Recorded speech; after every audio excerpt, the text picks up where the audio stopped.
God. Very happy to be here. I'm actually kind of overwhelmed by the hospitality. Like Yaroslav mentioned, I had really a hard time getting here, but I didn't give up. I didn't give up, and I want actually to say, before I start my presentation, to say thank you so much for all the, I think, Czech people, because when I came in, I had psyched my mind to come in, do what I have to do, and get out. I've been overwhelmed by the kindness, the hospitality, and I feel like I've fallen in love with the country and the people, and definitely it can't be my last time. So thank you very much. My topic today, as you can see, I think definitely, the topic is an inspiration, the top one. Please ignore the last part. But just to give you an idea of whom am I, I'm a very simple woman, all the way from Uganda, and I define myself as a polymath. Of course, I have a law degree and I practice law. I've been doing that for the last 18 years. Why am I now? I describe myself as a polymath because I'm the true definition of what actually, if you set your mind to doing something completely different, then things will definitely always work out for you. I started as a lawyer in project finance, and here I am doing tech and innovation. And also, actually I thought at first that before I talk about legal tech or innovation in Africa, it would be good for you to know what's going on in Africa. I'm sure many of you are here and you wonder, what is it about Africa? What can Africa actually offer? And that type of person who is moving from one country to another to make sure that I share the African story, especially in the legal tech and innovation sector. One of the things you have to know is that I think a decade ago, it was a completely different space. And there are some drivers which have driven us, or are still driving us, to where we are now, which are completely changing the landscape and also changing the way we do business, our lives, the way we do business and the way we live. And that biggest factor is technology.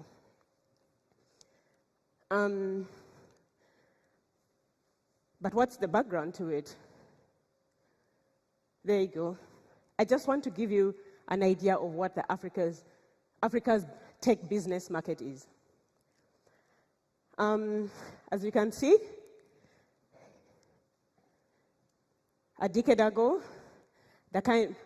only about 4.5 million people in Africa had access to the internet.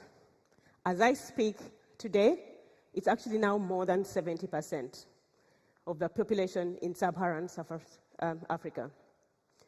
Of course, definitely, you can't ignore the fact that for the last 2 years, this number has been accelerated by COVID-19. We've witnessed an advent of a whole, an advent of tech startups that have grown into giant businesses and turned out actually to be unicorns. I'm not so sure if you've heard of some of these, but these are companies or startups, they are no longer startups, that have made a very, very big difference in so many sectors in Africa. Some of the driving factors actually for technology, for the increased use of technology in Africa, stems from this. As you can see, many of us we've always been very discouraged on what can we do as individuals. Why? Because so many of our governments have been very disappointing, to say. Very, very disappointing. I'm sure this is no secret. You know all these things happen in Africa. So what has the private sector done? Thank goodness we've had all these emerging technologies on the continent that now we've actually been able to skip a stage in development. Once upon a time, we used to crawl, but then thanks to some of these technologies that we have been actually able to skip a stage in development. And that is growing slowly. I'm sure very soon you'll be able to understand the full impact of what's going on. I like to usually focus on, there are so many technologies, but personally in my practice, I focus more on the businesses that use blockchain and AI. So this is really pretty much my sector, and I want to give you some use cases on that. One of the biggest sectors that is really thriving from these technologies has been and is still the financial sector, as you can see. But so many other sectors are still changing, and or rather have been impacted.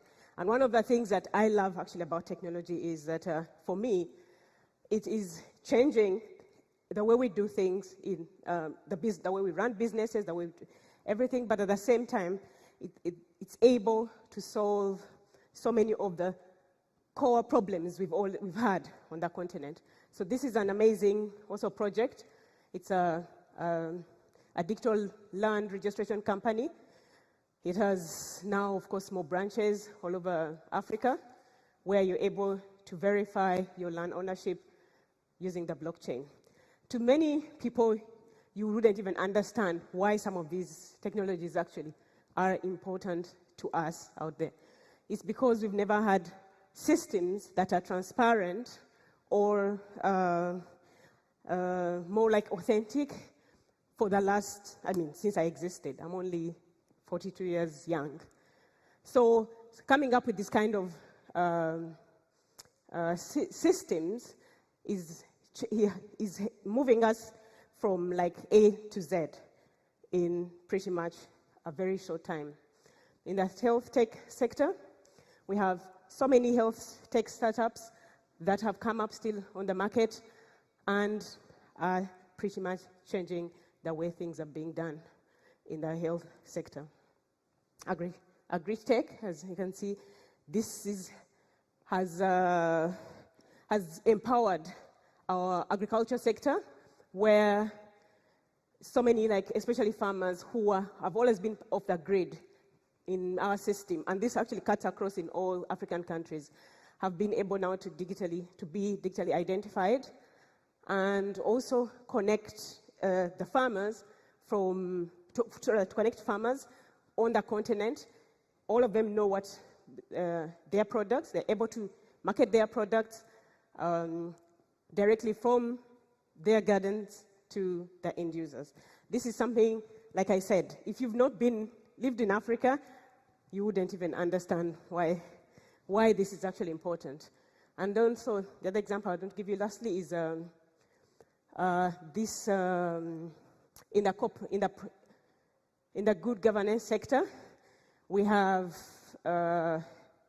some technologies which we are trying to test out. They've only been tested out in Sierra Leone. It's a voting app where you're able to vote literally from your home on a blockchain platform and cast your vote. But unfortunately, so many countries are rejecting it, and I'm sure you know why. Because we still want to remain where we've always been for the last, 100 years. But it's an amazing platform, of course, using the blockchain. And I feel that if so many countries or jurisdictions move to this stage, then we'll be able to deal with corruption, which is a very, very big obstacle or a challenge to not only the business industry, but to every sector in Africa, of the economy in Africa. I'll not go through this, but I'll give you still an example, a few examples right there. So I'll skip that, as you can see. We're using a lot of AI in the financial sector. Again, to help fight cybersecurity, AI solutions. I'm going to go through this. Yeah.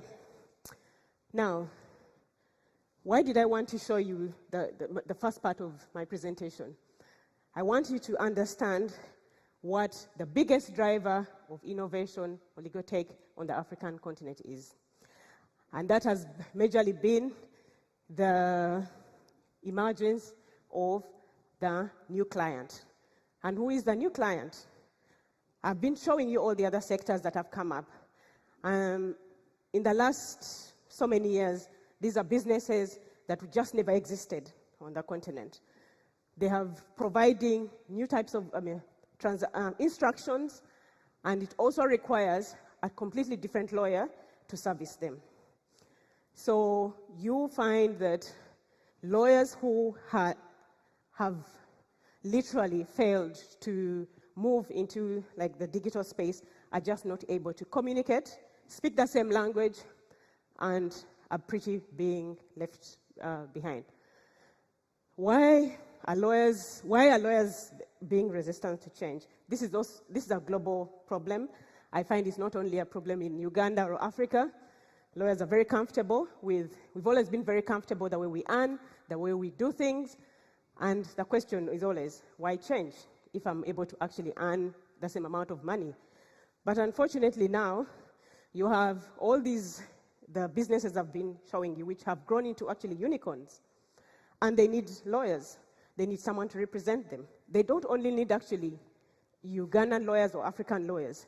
They need all of you. Why do they need all of you? Because the kind of innovations they have or using, or the technologies they're using, it just does not need a local lawyer. It doesn't need an African lawyer.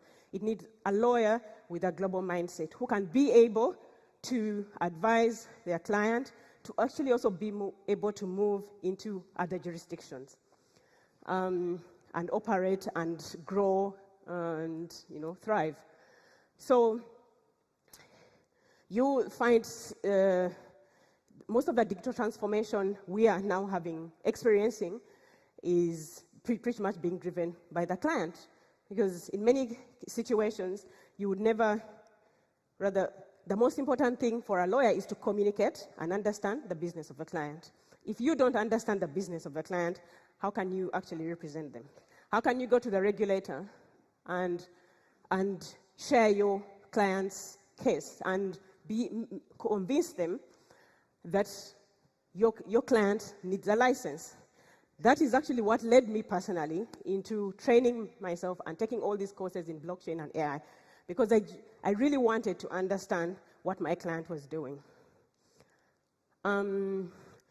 And actually through that, we have all these, of course, new legal fields that have come up, there's so many of them. This is just a few examples I've given. That now lawyers who are into this space, or who are actually interested in this space, have been able also to capture and take up these opportunities in these sectors. I want to share with you a few trends, that what's going on pretty much in that the trends on the African continent. We have so many legal startups, so many, like pretty much every corner. But what is our reality? Most of them are focusing on solving problems in Africa for African justice. You would wonder, why African justice? At first, when I got into the innovation space, I thought, if I innovate for the justice system in Uganda, this is something that can definitely work everywhere. Until I met some Nordic lawyers, and I kept on talking about a project we're working on, dispute resolution on the blockchain. And they were looking at me like, what would it be solving? To me, a platform that is more like transparent, cost-efficient, fast in terms of being able to deal and,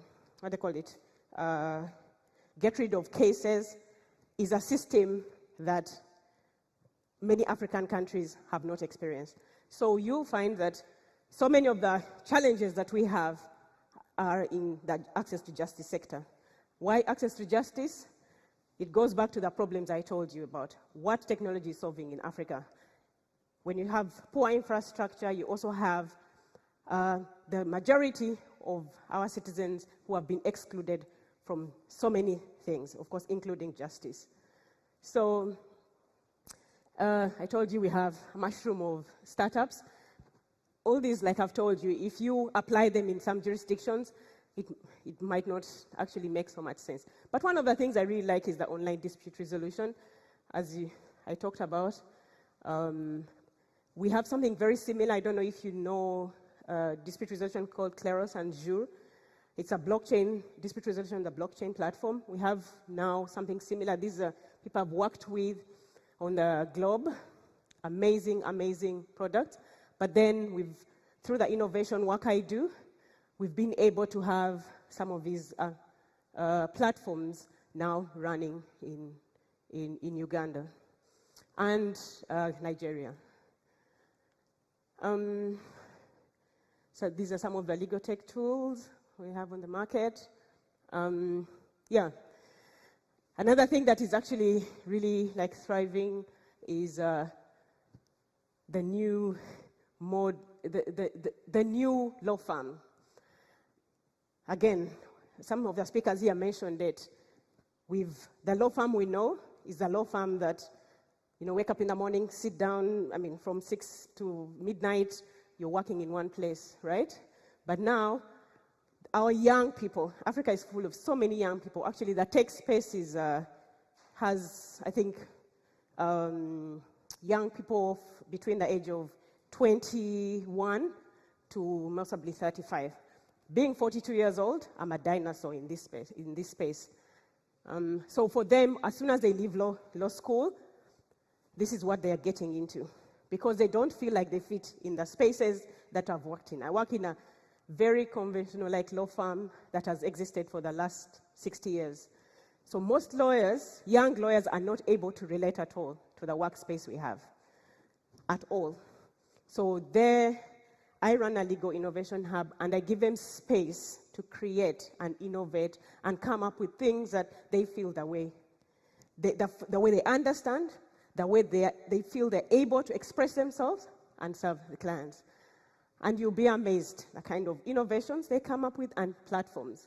One of them that really, really excites me are the virtual, law firms. The challenge they face, I'll share with you later. But as you can see, there are different platforms. Some of the platforms act as, I would say, like directories, because you just have like a platform where you're able to find a lawyer, so they use it to help clients to easily find lawyers in specific areas. And others, they're just spaces basically to collaborate. This is something that we usually promote a lot in the Innovation Hub, collaboration. Yeah, the biggest challenge in the tech sector in Africa, generally, regulations. The current laws we have are made for the 16th century, but they're regulating a legal practice of the 21st century. If you met one of our regulators and try to explain to them the benefits of possibly having like a virtual law firm, or the benefits of digital transformation, they look at you like, Alice, are you like talking out of space? And this is actually something we've gotten used to. So what most young people do is work within, like in a vacuum, basically. You just they make sure that they do not do anything illegal, but it's so difficult because our regulators can, they're always also very quick, to bring you down and, bring out all the penalties.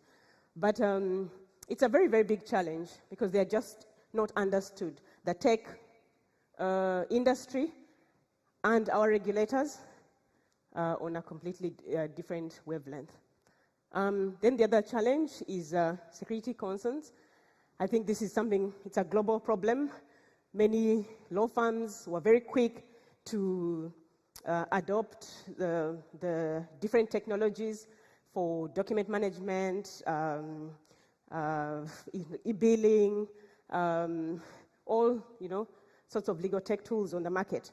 What they didn't really understand, most of them were not really aware of the vulnerabilities that these technologies come with. And we have a very big problem now in cybersecurity on the continent. And again, this is general, but law firms are also facing that. What is the way forward? If I am to share a few things that I have learned over the years. Build a great ecosystem. Like I told you, I do many things. One of the things I discovered is the power in numbers. When you're talking about an ecosystem in the legal tech and innovation space, when you work alone, it turns out you end up actually finding out that your neighbor is doing pretty much the same thing. So what have we done in the past is basically try as much as possible to reach out to as many people doing the same thing so that we are able to actually have a more powerful voice, but also to share and benchmark on whatever is being done in different jurisdictions. And on the African continent, we have, different networks that, do different things. But at the same time, we've tried as much as possible to tap into the global space where we work together and collaborate. As you can see, it could be networks. One of the communities I really enjoy is legal hackers. I'm sure there should be some legal hackers here. It's a very, very big community that grew from 6 countries. Now I think they're in 126 countries. But it's just amazing being part of these communities. You just don't actually feel alone. Something that could have been done in LA or that could have been done in Hong Kong, we have been actually able to use that in Africa and lobby our regulators so that actually they're able to understand us. When you're by yourself, I'm in Uganda, I need to do all these things, you'll be very surprised. You pretty much die in your own movie.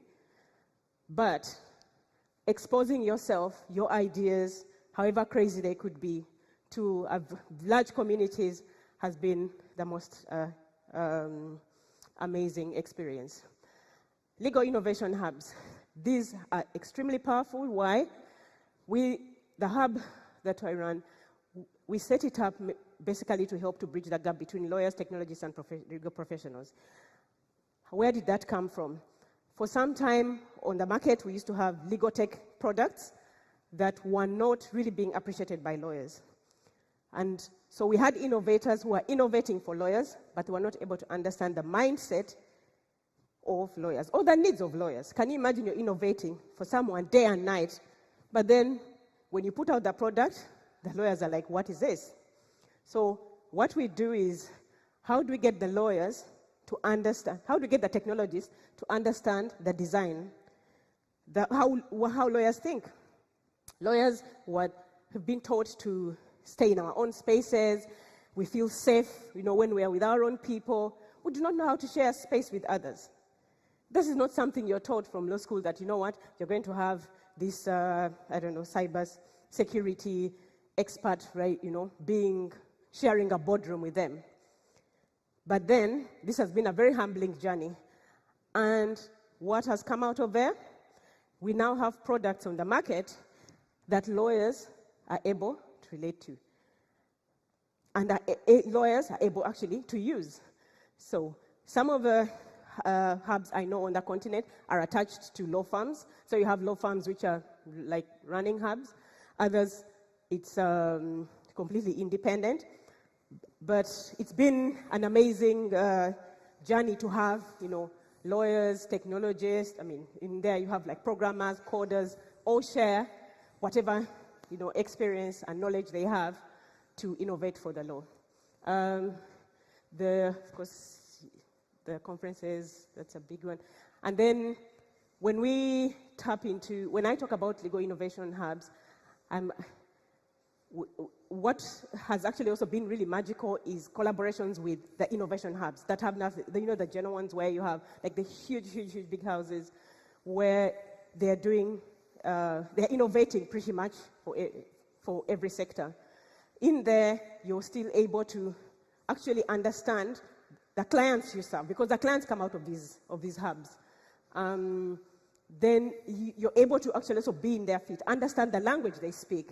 So then when you're representing them, it makes it actually much easier. And it has been something where for the longest time now, we feel that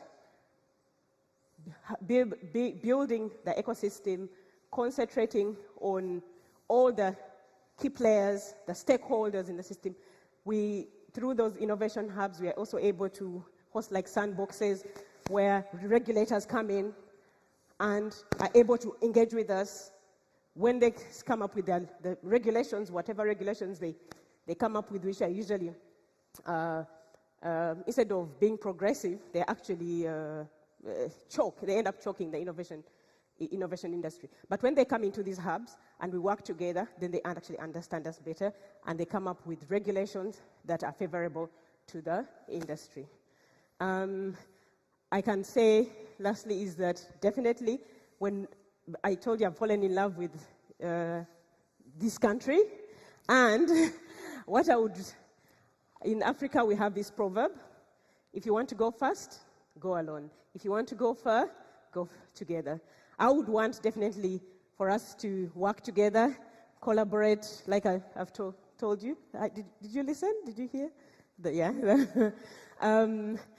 As in work together, because from different jurisdictions, all from Africa, how do we build the ecosystem and do magic, basically? That is all I have to say today. Thank you very much.